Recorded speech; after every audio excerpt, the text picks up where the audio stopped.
Hello అండి అందరికీ.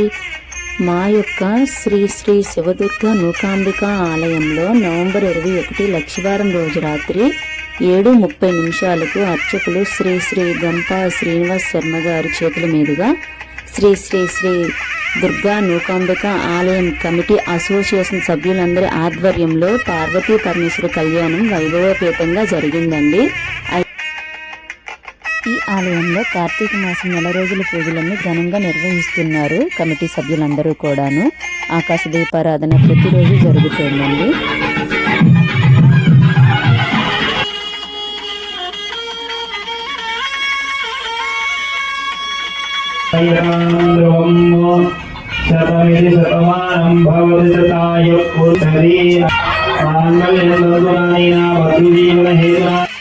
అయితే కళ్యాణం అయిన తర్వాత 3 రోజులు అమ్మవారిని అయ్యవారిని మండపంలోనే ఉంచారండి. మళ్ళీ గర్భగుడిలోకి అయితే తీసుకుని వెళ్ళలేదు.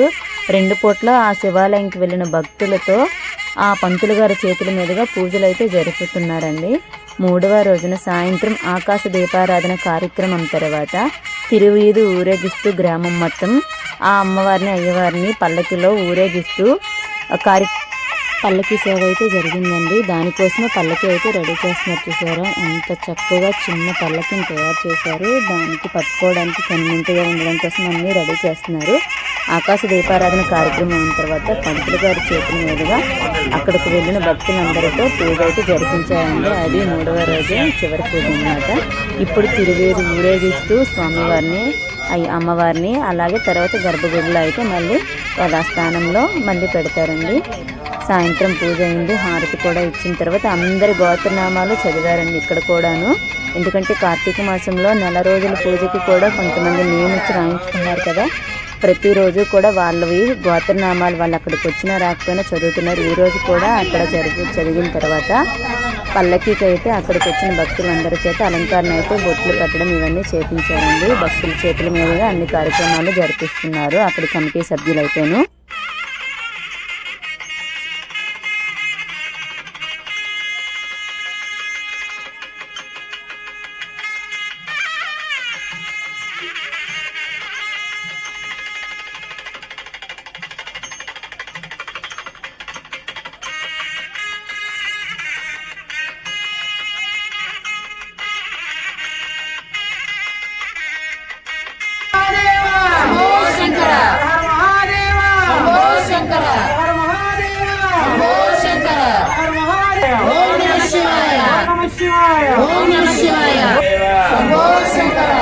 హర హర మహాదేవ శంభో శంకర హర మహాదేవ శంభో శంకర.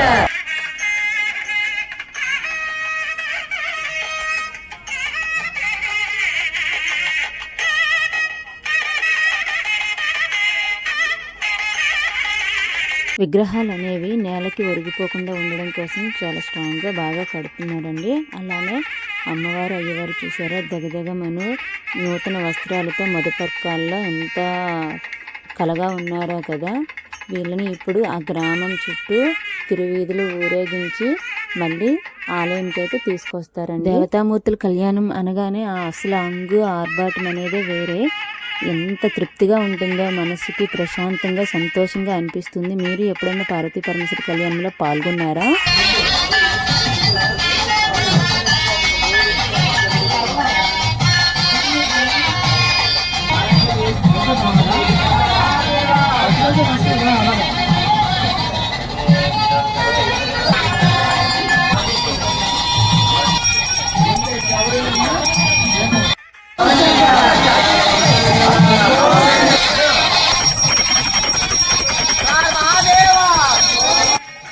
పంతులు గారు హారతి ఇచ్చిన తర్వాత ఇప్పుడైతే పల్లకి సేవ మొదలైందండి.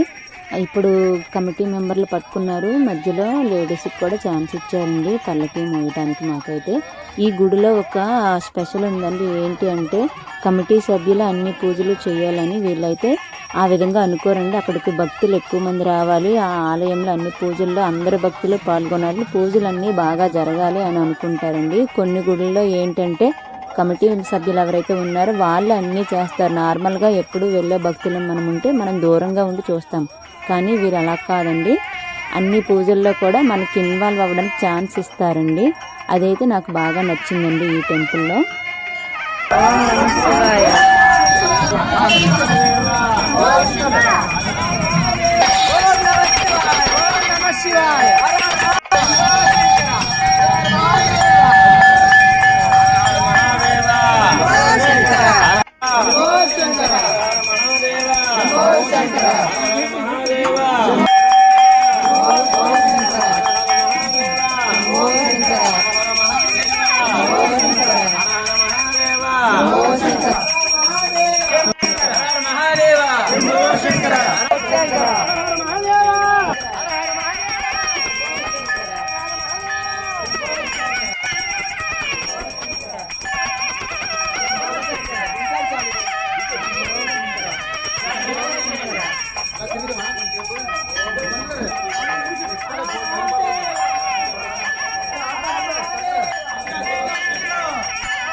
గ్రామం చుట్టూ తిరువీధులు ఊరేగిస్తూ కమిటీ సభ్యులు అక్కడికి వచ్చిన భక్తులు అందరి చేతుల మీదుగా కార్యక్రమం అయితే పూర్తయిందండి. టెంపుల్కి వచ్చిన తర్వాత పంతులు గారు దిష్టి కొబ్బరికాయతో దిష్టి తీసిన తర్వాత మళ్ళీ ఉత్సవ విగ్రహాలని తీసుకుని వెళ్ళి యథాస్థానంలో ప్రతిష్ఠిస్తున్నారండి.